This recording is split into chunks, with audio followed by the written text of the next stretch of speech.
chronique déco d'Éric. Et aujourd'hui, Éric, vous avez décidé de nous faire découvrir un Marseillais qui est devenu la référence dans le design. Mais qui est-ce donc? Et tout à fait. Déjà, il faut se dire que tout ne se passe pas à la capitale. Ça se passe aussi à Marseille. Et oui, et oui. On a aussi de grands noms, des personnes qui font un travail qui est plutôt pas mal. Je vais vous présenter aujourd'hui une personne qui s'appelle Jo Yana. On va le voir à l'écran. Donc, Mesdemoiselles, déjà, je vous arrête tout de suite. Il est pris. Donc, je me suis renseigné, j'ai pris l'info. Nous aussi, on est pris. Donc, voilà. Mais ce n'est pas l'objet de la chronique. Mais ce n'est pas l'objet de la chronique. Avant que je fasse chronique des cœurs, on reste sur chronique déco. Alors, C'est joli. par contre, je peux intervenir pour mariage. Enfin bref, passons. Je m'égare. Alors, qui c'est? Donc, c'est pas le nom d'un dernier créateur à la mode ou d'un designer quelconque. C'est pas du tout ça. Comme je vous ai dit, il est 100% Made in Marseille. Il a 25 ans. Il a été, en fait, il est connu par rapport à ce qu'il a fait, c'est-à-dire qu'il a créé deux choses, un blog et un forum. Ça, je vous en parlais dans quelques minutes. Pour le présenter, c'est un véritable passionné de design. Il écume tous les magazines, il est constamment devant la télé dès qu'il y a une émission de déco. Il est vraiment à l'affût en fait de tout ce qui se fait. Et ce qui est intéressant en fait, c'est un peu ce qu'a fait naître le net en fait, c'est qu'on se retrouve avec des personnes dont c'est pas forcément le métier, mais qui ont fait véritablement une connaissance. Et c'est vraiment une base de données en fait de l'univers qu'il fréquente. Et c'est un peu le cas. Pour le définir en fait et pour dire un peu ce qui anime sa volonté, il utilise une citation d'Oscar Wilde qui dit « pour l'amour du beau », donc ça résume vraiment tout et on trouve vraiment des choses magnifiques. Il est curieux de nature, il observe tout, scrute, déniche les objets nouveaux insolites, tendances ou pas. Il adore Idea comme une magazine et Paris Première, il aime beaucoup l'émission intérieure. Voilà. Je vous ai dressé le portrait. Maintenant, qu'est-ce qu'il fait ce jeune homme? Alors il crée déjà en premier lieu en 2006 un forum. Donc vous allez vous dire, là, un forum, c'est bien gentil. Sur le net, il y en a pas mal, mais au bout de 2 semaines, ils sont inanimés. On voit plus personne qui y vient. Et qu'est-ce qui se passe véritablement? Pas grand-chose. Ben là, c'est pas le cas. Déjà, pour vous donner une idée, depuis 2006, il y a 8000 inscrits, ce qui est énorme pour un site entre guillemets d'amateur, hein, puisque à la base, il faut. Donc il a ses fans. Il a véritablement ses fans. Sur le forum, ce qui est intéressant, c'est véritablement un lieu d'échange, de conseils et d'astuces déco.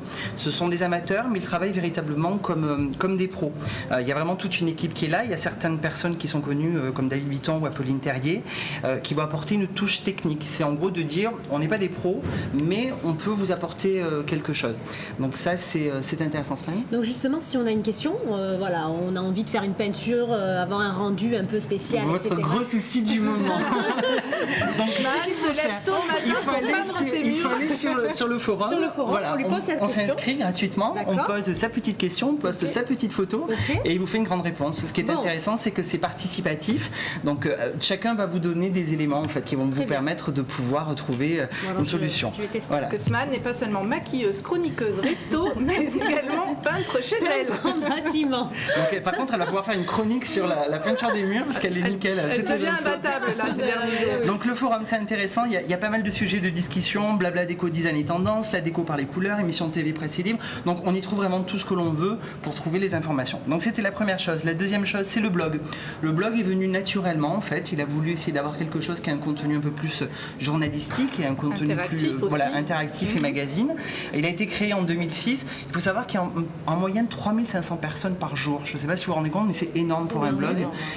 Parce que ça veut dire que les personnes s'intéressent véritablement. Il y a un relais qui est fait, c'est-à-dire que non seulement les gens viennent lire, mais il est souvent cité dans des magazines.